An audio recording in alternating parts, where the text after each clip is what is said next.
Hey there, this is Simran from IELTS with Simran. Welcome to my YouTube channel. So, previous video ਦੇ ਵਿੱਚ ਮੈਂ line graph ਦੇ trends and overall ਨੂੰ ਲਿਖਣ ਦਾ method ਦੱਸਿਆ ਸੀ. ਸੋ ਅੱਜ ਇਸ ਵੀਡੀਓ ਵਿੱਚ ਆਪਾਂ ਦੇਖਾਂਗੇ ਕਿ ਇੱਕ 9 ਬੈਂਡ ਸੈਂਪਲ ਆਨਸਰ ਕਿਸ ਤਰੀਕੇ ਨਾਲ ਲਿਖੀਦਾ using the trends that I have mentioned in the previous videos, right? So let's begin. So this is our task 1. Line graph is ਦੇ ਵਿੱਚ ਆਪਾਂ ਨੂੰ ਕੀ ਦਿੱਤਾ ਹੋਇਆ ਹੈ the graph below shows the proportion of 4 different materials that were recycled from 1982 to 2010 in a particular country, right? So ਇਹਦੇ ਵਿੱਚ ਆਪਾਂ ਨੂੰ ਦਿੱਤੇ ਹੋਏ ਨੇ 4 materials which are paper and cardboard, glass containers, aluminum cans, plastics, and then we have given with the period of time that is from 1982 तो लैके 2010 तक, राइट? ਆਪਾਂ ਨੂੰ ਡਾਟਾ ਦਿੱਤਾ ਗਿਆ परसेंटेज ਦੇ ਵਿੱਚ ਅਲੋਂਗ वाई एक्सिस. तो बेसिकली डाटा की कह रहा है कि 1982 तो लैके 2010 तक किन्ने percent paper and cardboard recycle होए है, किन्ने परसेंट ग्लास कंटेनर्स रिसाइकल्ड होए ने, किन्ने परसेंट एलुमिनियम कैन्स रिसाइकल्ड होए ने एंड किन्ने परसेंट प्लास्टिक्स रिसाइकल्ड होए ने, right? So let's start with writing introduction. So introduction ਨੂੰ ਲਿਖਣ ਦੇ there are 2 methods using synonyms and active to passive formation that I have mentioned in the previous videos. So इस sample answer ਦੇ ਵਿੱਚ I have rephrased the introduction using synonyms. ਆਪਾਂ ਇਸ ਦੇ ਵਿੱਚ introduction rephrase ਕੀਤੀ ਹੈ using synonyms. So the graph ਦੀ ਜਗ੍ਹਾ ਆਪਾਂ active to passive use ਕੀਤਾ ਹੈ. So the proportion of 4 different materials that were recycled from 1982 to 2010 in a particular nation. country the synonym use ਕਰਤਾ nation क्योंकि proportion ਸੀ. so passive ਦੇ ਵਿੱਚ is depict show ਦੀ ਜਗ੍ਹਾ ਆਪਾਂ word use ਕੀਤਾ depicted is ਦੇ ਨਾਲ verb the third form is depicted by the given line graph. so synonyms we use ਕੀਤੇ as well as ਆਪਾਂ active to passive formation use ਕਰਕੇ introduction ਨੂੰ rephrase ਕਰਤਾ, right? so overall ਲਿਖਣਾ ਜਦੋਂ ਵੀ ਹੁੰਦਾ ਆਪਾਂ line graph ਦਾ ਤਾਂ ਆਪਾਂ ਕੀ ਦੇਖਦੇ ਹਾਂ ਕਿ ਲਾਈਨ ਗ੍ਰਾਫ 'ਚ ਜਿੰਨੀਆਂ ਵੀ ਲਾਈਨਸ ਦਿੱਤੀਆਂ ਗਈਆਂ ਨੇ ਕਿਹੜੀ ਲਾਈਨ ਨੇ ਇਨਕਰੀਜ਼ਿੰਗ ਟ੍ਰੈਂਡ ਫੋਲੋ ਕੀਤਾ ਹੈ, ਕਿਹੜੀ ਲਾਈਨ ਨੇ ਡਿਕਰੀਜ਼ਿੰਗ ਟ੍ਰੈਂਡ ਫੋਲੋ ਕੀਤਾ ਹੈ, ਰਾਈਟ? ਸੋ ਅਗਰ ਆਪਾਂ ਫਸਟ ਲਾਈਨ ਦੇਖੀਏ that is paper and cardboard. Here is its initial point and here is its last point. ਤਾਂ ਇਹਨੇ ਕੀ ਕੀਤਾ ਹੈ over the period of time ਇਹਦਾ ਪ੍ਰਪੋਰਸ਼ਨ ਇਨਕਰੀਜ਼ ਕੀਤਾ ਹੈ, right? Talking about the second one glass containers, ਤਾਂ ਇਸ ਦੇ ਕੇਸ ਦੇ ਵਿੱਚ ਵੀ over the period of time ਜਿਹੜਾ ਪ੍ਰਪੋਰਸ਼ਨ ਹੈ ਉਹ ਇਨਕਰੀਜ਼ ਕੀਤਾ ਹੈ. Similarly in the case of aluminium cans initial point is here, last point is here, ਤਾਂ ਇਸ ਕੇਸ 'ਚ ਵੀ ਜਿਹੜਾ ਪ੍ਰਪੋਰਸ਼ਨ ਹੈ ਉਹ ਕੀ ਕੀਤਾ ਹੈ ਇਨਕਰੀਜ਼ ਕੀਤਾ ਹੈ. However if we talk about plastic, they almost stable ਰਹੇ, right? means ਤਿੰਨ ਲਾਈਨਸ ਨੇ ਜਿਹੜੀਆਂ ਉਹ ਸਿਮਿਲਰ ਟ੍ਰੈਂਡਸ ਫੋਲੋ ਕਰ ਰਹੀਆਂ ਨੇ ਤੇ ਜਿਹੜੀ ਲਾਸਟ ਲਾਈਨ ਹੈ that is plastic ਉਹ ਇੱਕ ਡਿਫਰੈਂਟ ਟ੍ਰੈਂਡ ਫੋਲੋ ਕਰ ਰਹੀ ਹੈ that is trend of stability, right? so ਇਸ ਕੇਸ 'ਚ ਆਪਾਂ overall ਲਿਖਾਂਗੇ that overall it can be seen that an upward trend ਹੁੰਦਾ ਹੈ increasing trend, right? so an upward trend was observed in the recycling rate of ਕਿਹਦੇ ਵਿੱਚ paper and cardboard, glass containers and aluminium cans, right? as ਆਪਾਂ analyze ਕੀਤਾ ਸੀ graph ਦੇ case ਦੇ ਵਿੱਚ. except plastics in which stable trend was witnessed. means ਚਾਰ ਲਾਈਨਾਂ ਚੋਂ ਤਿੰਨ ਦੇ ਵਿੱਚ upward trend ਹੈ except ਕਿਸ ਦੇ plastic ਦੇ ਜਿਸ ਦੇ ਵਿੱਚ witness ਕੀਤਾ ਗਿਆ ਇੱਕ stable trend. so this is how we write overall, right? then ਜਿਹੜੇ ਆਪਾਂ ਪ੍ਰੀਵੀਅਸ ਵੀਡੀਓ 'ਚ 9 ਟ੍ਰੈਂਡਸ ਯੂਜ਼ ਕੀਤੇ ਸੀ ਉਹਨਾਂ ਨੂੰ ਯੂਜ਼ ਕਰਕੇ ਆਪਾਂ BP1 and BP2 the presentation ਕਰਾਂਗੇ, ਰਾਈਟ? ਸੋ ਸਭ ਤੋਂ ਪਹਿਲਾਂ ਆਪਾਂ ਪਿਕ ਕਰਾਂਗੇ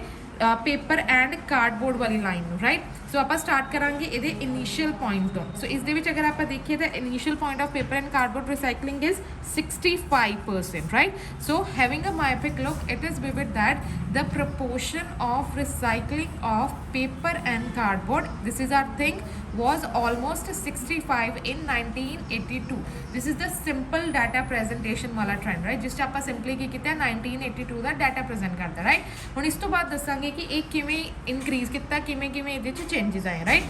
this figure means ਜਿਹਦੇ ਫਿਗਰ ਦੀ ਆਪਾਂ ਪ੍ਰੀਵੀਅਸਲੀ ਗੱਲ ਕੀਤੀ ਹੈ, right? means 65. this figure rose by 10%. ਹੁਣ ਇਹ ਫਿਗਰ ਕੀ ਕੀਤਾ 10% ਦੇ ਨਾਲ ਰੋਜ਼ ਕੀਤਾ after 4 years. so after 4 years this figure has rose by 10%, right?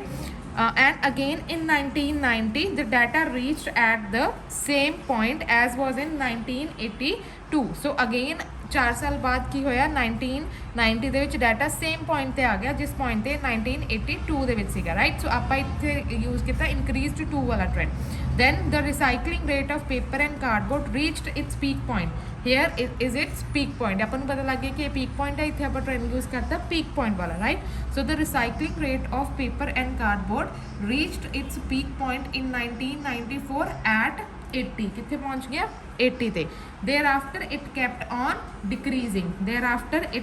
on decreasing and finally in 2010 the figure accounted as 70% right so ਪਹਿਲਾਂ ਆਪਾਂ ਬਿਗਨਿੰਗ ਵਾਲਾ ਪੁਆਇੰਟ ਮੈਂਸ਼ਨ ਕੀਤਾ ਦੈਨ ਆਪਾਂ ਇਹ ਵਾਲੇ ਚੇਂਜ ਨੂੰ ਮੈਂਸ਼ਨ ਕੀਤਾ ਦੈਨ ਇੱਥੇ ਆਪਾਂ ਦੱਸਿਆ ਕਿ 1982 ਦੀ ਤਰ੍ਹਾਂ ਹੀ ਸੇਮ ਉੱਥੇ ਪਹੁੰਚ ਗਿਆ then peak point then kept on decreasing and last figure right so ਆਪਣਾ ਪੇਪਰ ਐਂਡ ਕਾਰਡਬੋਰਡ ਵਾਲਾ ਜਿਹੜਾ ਲਾਈਨ ਸੀਗਾ ਉਹ ਕੰਪਲੀਟਲੀ ਐਕਸਪਲੇਨ ਹੋ ਗਈ ਦੈਨ ਮੂਵਿੰਗ ਟੂਵਰਡਸ ਪਲਾਸਟਿਕ ਹੁਣ ਦੇਖੋ ਆਪਣੇ ਕੋਲ 4 ਲਾਈਨਾਂ ਨੇ 2 ਲਾਈਨਸ ਦਾ ਡਾਟਾ ਆਪਾਂ BP1 ਚ ਪ੍ਰੈਜ਼ੈਂਟ ਕਰ ਦਾਂਗੇ 2 ਲਾਈਨਸ ਦਾ ਡਾਟਾ ਆਪਾਂ BP2 ਚ ਪ੍ਰੈਜ਼ੈਂਟ ਕਰ ਦਾਂਗੇ ਰਾਈਟ ਪਰ ਇਹਨਾਂ ਨੂੰ ਵਾਈਜ਼ਲੀ ਚੂਜ਼ ਕਰਾਂਗੇ ਕਿਉਂਕਿ ਇਸ ਦੇ ਵਿੱਚ ਮੇਜਰ ਚੇਂਜਸ ਸੀਗੇ ਐਜ਼ ਵੈਲ ਐਜ਼ ਅਗਰ ਆਪਾਂ ਪਲਾਸਟਿਕ ਦੀ ਗੱਲ ਕਰੀਏ ਤਾਂ ਇਸ ਦੇ ਵਿੱਚ ਕੁਝ ਖਾਸ ਚੇਂਜਸ ਨਹੀਂ ਲੱਗ ਰਹੇ ਹੈਗੇ ਰਾਈਟ ਸੋ ਇਹਦੇ ਵਿੱਚ ਅਪਰੋਕਸੀਮੇਟਲੀ 1 ਜਾਂ 2 ਲਾਈਨ 'ਚ ਹੀ ਡਾਟਾ ਪ੍ਰੈਜ਼ੈਂਟੇਸ਼ਨ ਹੋ ਜਾਊਗਾ so we will combine paper and cardboard and plastic ਵਾਲੇ ਡਾਟਾ ਨੂੰ ਤਾਂ ਕਿ ਆਪਣੇ BP ਦੀ ਜਿਹੜੀ ਲੈਂਥ ਹੈ ਉਹ ਬਰਾਬਰ ਰਹਿ ਜਾਏ right so in case of plastic ਹੁਣ ਆਪਾਂ ਗੱਲ ਕਰਾਂਗੇ plastic the the recycling percentage was nearly 1 in 1990 here we can see कि एक ये approximately 1 है right 1990 and it lied between 1 to 10% till 2010 ਜਿਵੇਂ ਕਿ ਆਪਾਂ ਓਵਰਆਲ ਚ ਮੈਂਸ਼ਨ ਕੀਤਾ ਸੀ ਕਿ ਇਹਦਾ ਜਿਹੜਾ ਟ੍ਰੈਂਡ ਹੈ ਉਹ ਸਟੇਬਲ ਰਿਹਾ ਅਗਰ ਆਪਾਂ ਦੇਖੀਏ ਤਾਂ ਇਹ 1 to 10 ਦੀ ਰੇਂਜ ਦੇ ਵਿੱਚ ਹੀ ਰਹੀ ਹੈ ਆਪਾਂ ਨੂੰ ਹਰ ਈਅਰ ਦਾ ਡਾਟਾ ਪ੍ਰੈਜ਼ੈਂਟ ਕਰਨ ਦੀ ਜ਼ਰੂਰਤ ਨਹੀਂ ਹੈ ਆਪਾਂ ਸਭ ਦਾ ਕੰਬਾਈਨ ਕਰਕੇ 1 to 10% ਲਿਖਤਾ right we have shown here range right so it remained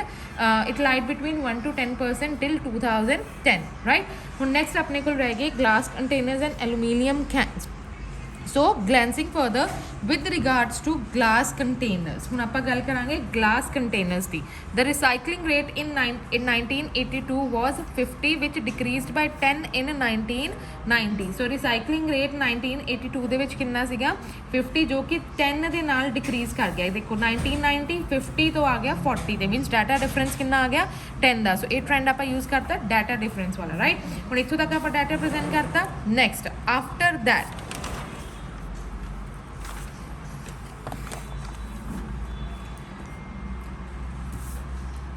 after that in 1994 so in 1994 the proportion of recycling of glass containers again became 50 ਪਹਿਲਾਂ 50 ਸੀ 10% ਨਾਲ ਡਿਕਰੀਜ਼ ਕੀਤਾ 40 ਤੇ ਆ ਗਿਆ 1994 ਦੇ ਵਿੱਚ ਅਗੇਨ ਕਿੱਥੇ ਚਲਾ ਗਿਆ 50 ਤੇ right became 50 then this figure continuously rose and reached at 60 in 2010 then ਇਸ ਤੋਂ ਬਾਅਦ ਕੀ ਹੋਇਆ ਇਹ ਜਿਹੜਾ ਫਿਗਰ ਹੈ ਇਹ ਕੰਟੀਨਿਊਸਲੀ ਕੀ ਕੀਤਾ ਇਨਕਰੀਜ਼ ਕੀਤਾ ਐਂਡ ਕਿੱਥੇ ਪਹੁੰਚ ਗਿਆ 2010 ਦੇ ਵਿੱਚ 60 ਦੇ ਉੱਤੇ ਰਾਈਟ ਸੋ ਇੱਥੇ ਆਪਾਂ ਮੈਂਸ਼ਨ ਕਰਤਾ 60 in 2010 ਸੋ ਇਸ ਕੇਸ ਵੀ ਆਪਾਂ ਇਨੀਸ਼ੀਅਲ ਪੁਆਇੰਟ ਮੈਂਸ਼ਨ ਕੀਤਾ ਮੇਜਰ ਚੇਂਜ ਮੈਂਸ਼ਨ ਕੀਤਾ ਐਂਡ ਲਾਸਟ ਪੁਆਇੰਟ ਮੈਂਸ਼ਨ ਕੀਤਾ now we are left with only aluminium can so furthermore in case of aluminum cans the recycling rate begin at ਹੁਣ aluminum can ਦੇ case ਦੇ ਵਿੱਚ recycling rate ਕਿੱਥੋਂ ਸ਼ੁਰੂ ਹੋਇਆ ਹੈ begin at 1 and then reached at 20 in 1988 so ਇੱਥੋਂ ਸ਼ੁਰੂ ਹੋਇਆ ਇੱਥੇ ਪਹੁੰਚ ਗਿਆ 1988 ਦੇ ਵਿੱਚ ਕਿੱਥੇ ਪਹੁੰਚਿਆ 20 ਤੇ right then after that the recycling percentage experienced a sharp increase ਇਸ ਤੋਂ ਬਾਅਦ ਕੀ ਹੋਇਆ ਇੱਕ sharp increase ਆਇਆ right during 1998 to 2010 1998 to 2010 ਵਾਲੇ ਟਾਈਮ ਪੀਰੀਅਡ ਦੇ ਵਿੱਚ ਕੀ ਆਇਆ ਇੱਕ ਸ਼ਾਰਪ ਇਨਕਰੀਜ਼ ਆਇਆ and the data reached at almost 45 in later year right so ਜੋ ਆਪਣੀ ਲਾਈਨ ਗ੍ਰਾਫ ਦੀ ਡਿਮਾਂਡ ਸੀ ਕਿ we have to mention the initial point we have to mention the last points and ਆਪਾਂ ਜਿੰਨੇ major changes ਆਏ ਨੇ ਉਹਨਾਂ ਨੂੰ ਐਕਸਪਲੇਨ ਕਰਕੇ ਅਪਰੋਕਸੀਮੇਟਲੀ 150 to 180 ਵਰਡ 'ਚ ਟਾਸਕ ਲਿਖਣਾ ਹੈ ਸੋ ਅਗਰ ਤੁਹਾਨੂੰ ਟ੍ਰੈਂਡਸ ਆਉਂਦੇ ਨੇ ਐਜ਼ ਵੈਲ ਐਜ਼ ਤੁਹਾਨੂੰ ਪਤਾ ਹੈ ਕਿ ਐਡਵਰਬਸ ਕਿਹੜੇ ਯੂਜ਼ ਕਰਨੇ ਹੈ ਵਰਬਸ ਕਿਹੜੇ ਯੂਜ਼ ਕਰਨੀ ਹੈ so you can easily right 9 band sample answer for line graph right so I hope ਤੁਹਾਨੂੰ ਇਹ ਵੀਡੀਓ ਯੂਜ਼ਫੁਲ ਲੱਗੀ ਹੋਏਗੀ ਇਸੇ ਤਰ੍ਹਾਂ ਦੀਆਂ ਹੋਰ ਵੀਡੀਓਜ਼ ਦੇਖਣ ਦੇ ਲਈ please subscribe my channel and press the bell icon thank you all the best